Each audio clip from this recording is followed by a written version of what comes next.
The National Police of Ecuador reported a bomb threat alert at the bus station named Terminal Terrestre in the city of Guayaquil as violence increases in the nation ahead of Sunday's presidential elections. Venezuela's President Nicolas Maduro condemned the political violence seeking to disrupt peace and security in the country. And the Russian chief of diplomacy, Sergei Lavrov, accused Brussels and Washington of recklessly increasing the threat of direct clash of nuclear powers.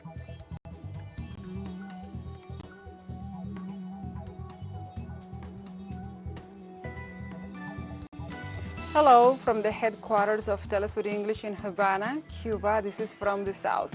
I'm your anchor, Gladys Quesada.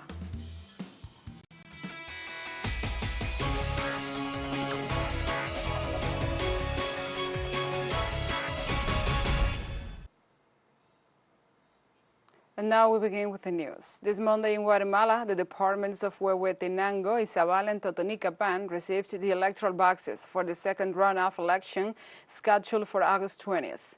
The Supreme Electoral Court, the TSE, shared several images on its socials showing the reception of the boxes containing the supplies to be used in the second round of the elections. According to the court, over 3,000 electoral boxes were taken to departmental electoral boards in each jurisdiction in order to ensure fulfillment of security measures. The president of the Departmental Electoral Board, Minor Ochoa Sea, informed that all the material will be delivered overland.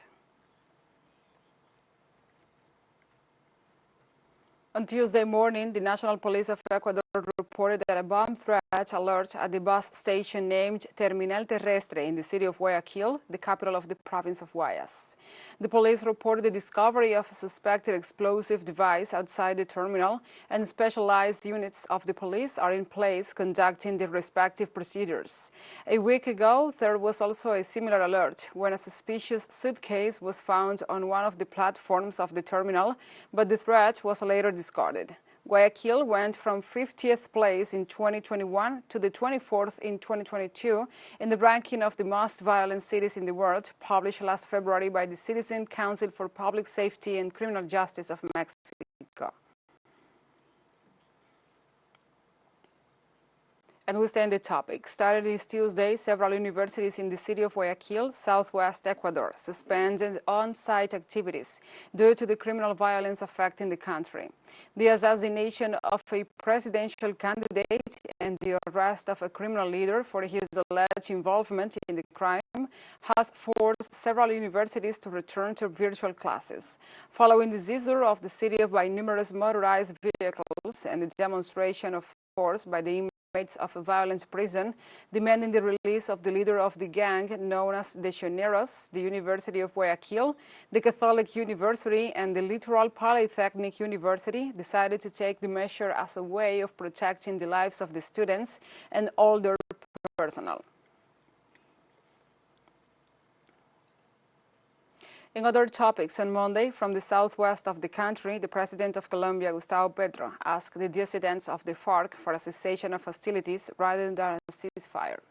From the department of Cauca, where he attended an extraordinary security council precisely due to the violent actions of the dissidents known as the Central General Staff, commanded by AKA Iván Mordisco, the head of state demanded a gesture that will bring relief to the communities of the zone from the harsh living conditions imposed on them by the armed attacks. Petro has stressed in different scenarios that the government's main condition for advancing total peace is that any group that agrees to dialogue with the state must leave out any action that impacts the civilian population. Any negotiation started in the national territory involving an armed group must take into account that before a ceasefire, what we want is the suspension of hostilities to the civilian population. Neither kidnapping, nor confinement, nor extortion, nor massacres, nor the death of social leaders, nor the death of former combatants who have signed the peace agreement, nor the attack on indigenous communities. Their offer or mestizo authorities can be allowed as a premise for a peace agreement. The Colombian president explained the basic rule of a peace agreement, and that, at its core, is to act on behalf of the civilian population.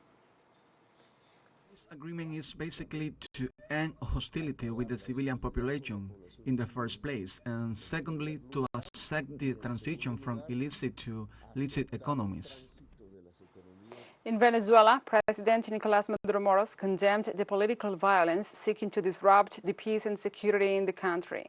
During his speech on the program With Maduro More, the president condemned all types of political violence, referring to the decision of the Attorney General's office to appoint an official to investigate the death threats against Delsa Solorzano, presidential pre-candidate for the opposition party Citizen Encounter, Encuentro Ciudadano. The head of state ordered the Minister of Internal Affairs to activate the efforts for the government also to investigate and provide the necessary security services to the opposition leader.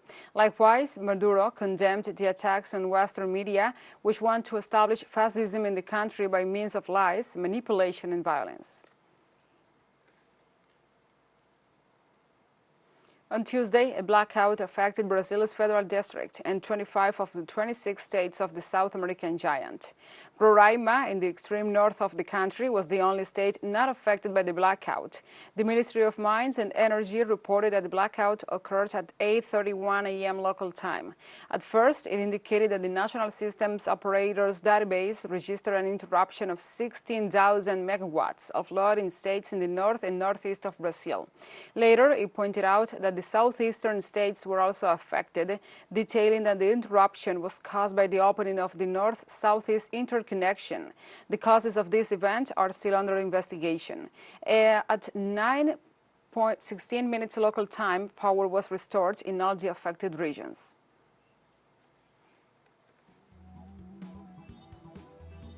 Let's take a short break, but remember you can join us on TikTok at TeleSUR English, where you will find the news in different formats, news updates and more. Other stories coming up, stay with us.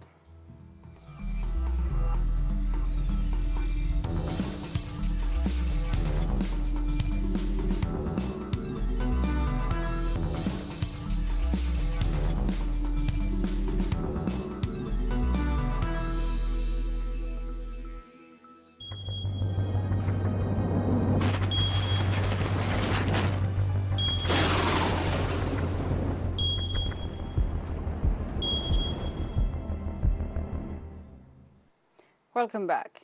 In Hawaii, at least 99 people have died in the devastating wildfires as authorities continue to search for the missing in the charred ruins of Maui.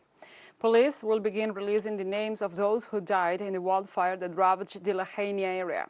Meanwhile, FARC crews continue to extinguish outbreaks in the fires in Lahaina and upcountry Maui. Thousands of survivors have been displaced by the blazes, the worst of which destroyed much of the historic town of Lahaina, and people across Maui have put out desperate pleas for information about the missing loved ones.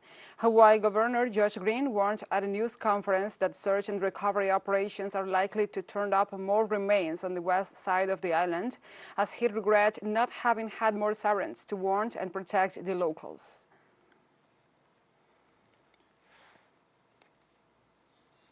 More pleased if we couldn't go back in time and have a lot more protection from sirens. We will do all we can to get more water. We will do all that we can to get more warnings for people. And after the sinister, fire survivors in Hawaii are baffled by the negligence displayed by the authorities. Go from Hawaiian natives, people representing the culture and traditions that live here, to people that aren't even from here. They just don't even have any roots here. It's got to this point where it's like, who are these people watching us? Do they even properly care for us? Authorities in India confirmed on Tuesday that the death toll rose to 65, while dozens of people are missing due to landslides and floods caused by heavy rains in several regions of the country. According to an official report, the northern Indian states of Himachal Pradesh and Uttarakhand are the worst affected areas. Indian Home Minister Amit Shah pointed out that the National Disaster Response Force teams are engaged in relief and rescue operations, along with the local administration, and assured that monsoon season had the highest number of incidents of downpours or very sudden and destructive rainstorms in the past 50 years. On Tuesday, the Russian chief of diplomacy, Sergei Lavrov, accused Brussels and Washington of irresponsibly increasing the threat of a direct clash of nuclear powers. During his speech at the International Security Conference being held in Moscow, attended by representatives of more than 100 countries, the Chancellor assured that NATO, the European Union and the White House, in order to save their project of division of the world and containment of Russia, sent large quantities of weapons to Ukraine without any kind of control or regulations, so the armament spreads all over the world. He also said that all the warnings sent by Russia about the nuclear risk are ignored and seriously misrepresented.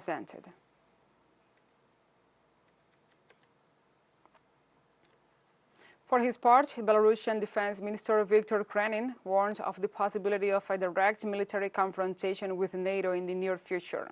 Speaking at the Moscow Conference on International Security, the senior official noted that many heads of state behave under Washington's control and push for war only to seek profits. In this sense, Krenin emphasized that the possibility of a conflict with NATO is becoming quite obvious. Krenin also said that the latest expansion of the North Atlantic Alliance is also a kind of colonization of new territories in order to use their population in a probable war with the East. Regarding to the NATO's expansion, the minister assured the word East should be understood as a set of nations willing to resist the West. And the Ukrainian government intensifies its war against the Orthodox Church. Police forces have started an aggressive eviction from the historic Kiev Cave Monastery. The government imposed the condition of joining a new Ukrainian Orthodox Church. In this way, they tried to break the basis of the clergy, accusing them of an alleged pro-Russian activity. This Tuesday, they carried out the threats that started months ago. The police forces have seized several buildings belonging to the complex where monks and pilgrims live. The religious personnel notified through a statement that the buildings are cordoned off and that the police forced the locks and raided the headquarters. Since 2018, Kiev unilaterally promoted an independent and schismatic branch.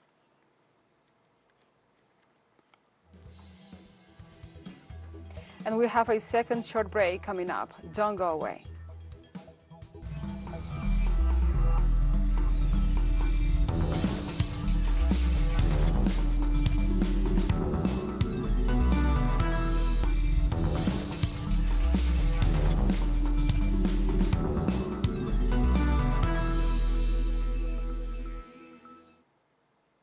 Welcome back. On Tuesday, two Palestinian youths, one of them a minor, were shot dead by Israeli occupying forces in a refugee camp near Jericho. Mohammed Nujon, 25, and Kuzai al-Walaji, 16, were killed by live ammunition in Akubat Jibir refugee camp. With these deaths, the number of Palestinians killed by the occupying forces in 2023 reaches 169. The Palestinian Health Ministry confirmed the deaths, while the Prisoners' Society reported in the same raid operation the arrest of at least 10 more Palestinians, 2 of them fishermen. The raid occurred hours after a summit of Egypt, Palestine and Jordan on possible strategies for ending the occupation. Tensions have been running high in the occupied West Bank in recent months amid repeated Israeli incursions into Palestinian towns and cities. Early Tuesday morning in Israel, a strong explosion shook an industrial zone in the north of the city of Tel Aviv. The explosion took place at a chemical factory in the industrial area of Ramat HaShuram settlement, where at least 3 people were confirmed injured, one of them in minor and 2 in moderate conditions. According to residents of the area, the blast was heard some 10 kilometers away. Local authorities are investigating the origin of the incident. In Afghanistan, the Taliban marked the second anniversary of returning to power with a public holiday, celebrating the takeover of Kabul on August 15, 2021, and the establishment of what they describe as security across the country under an Islamic system. The new government remains unrecognized formally by any country, while the international community continues to debate how and whether to engage with Taliban authorities. Most Muslim countries have rejected Taliban's stand on women's rights since they have stopped Afghan women and girls from working or traveling in the absence of any male guardian. The Taliban hopes for foreign recognition and the lifting of sanctions. Meanwhile, their poor management of the country has dramatically reduced poppy production in what has for years been the world's biggest source of opium.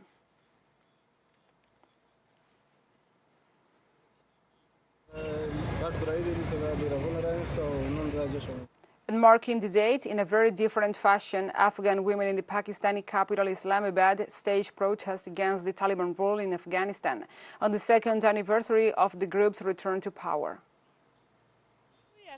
That we raise our voice and also slogans against the Taliban, but still now the international community are silent and they do not take any serious decision against the Taliban. Once again, we came here and we shout and we loud our voice, and we want to the international community to pay attention to the situation of Afghanistan.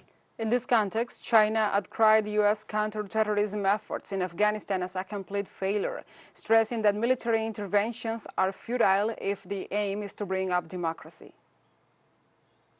The world witnessed the moment when the United States hastily withdrew their troops from Afghanistan. The lesson from this change of situation in Afghanistan is very profound, and it is still worthwhile for the world to reflect on it today. It shows that the United States military, political and counterterrorism efforts in Afghanistan are a complete failure, and that once again military intervention, political interference and attempts to bring democracy don't work. On the contrary, it only brings turbulence and disaster. Niger's coup leaders recalled their country's envoy in Abidjan on Monday after remarks made by Ivory Coast's President Alassane Ouattara that they said amounted to praising armed action against Niamey. Military rulers denounced Ouattara's eagerness to see this illegal and senseless aggression against Niger come to pass, taking into account Niger's West African neighbor's intention for a possible military attack to reinstate ousted President Mohamed Bazoum. On his return from a summit on the Economic Community of West African States, ECOWAS, in Abuja on Thursday, Ouattara said the heads of state had agreed a military invasion should start as soon as possible. He also said that Ivory Coast would contribute a battalion of between 850 and 1,100 troops, alongside Nigeria and Benin.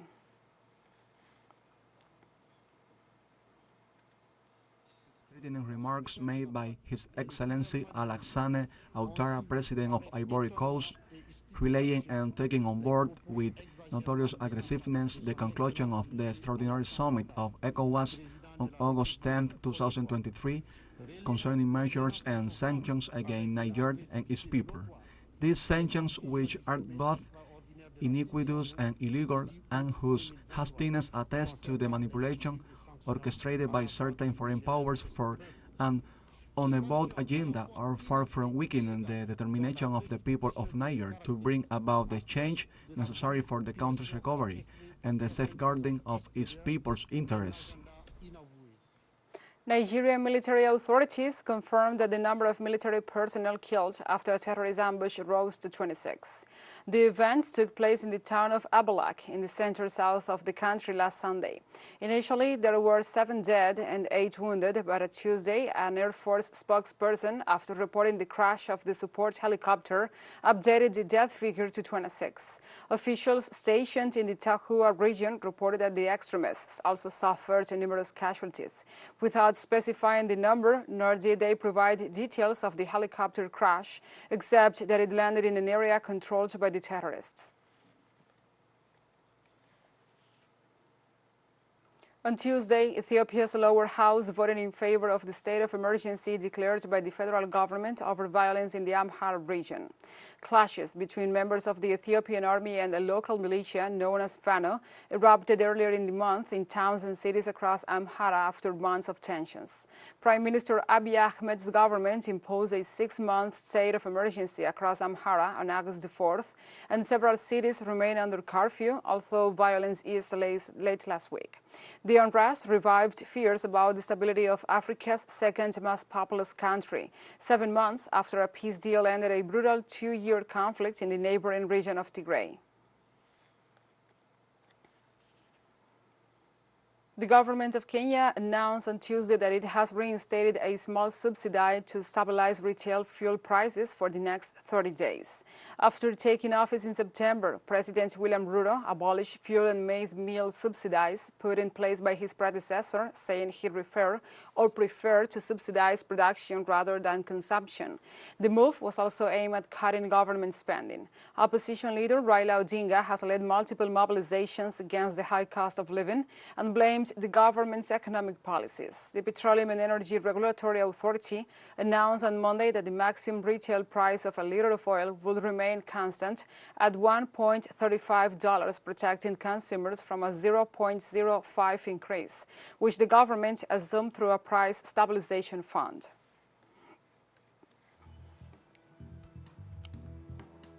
And we have come to the end of this news brief. Remember, you can find this and many other stories on our website at telesurenglish.net.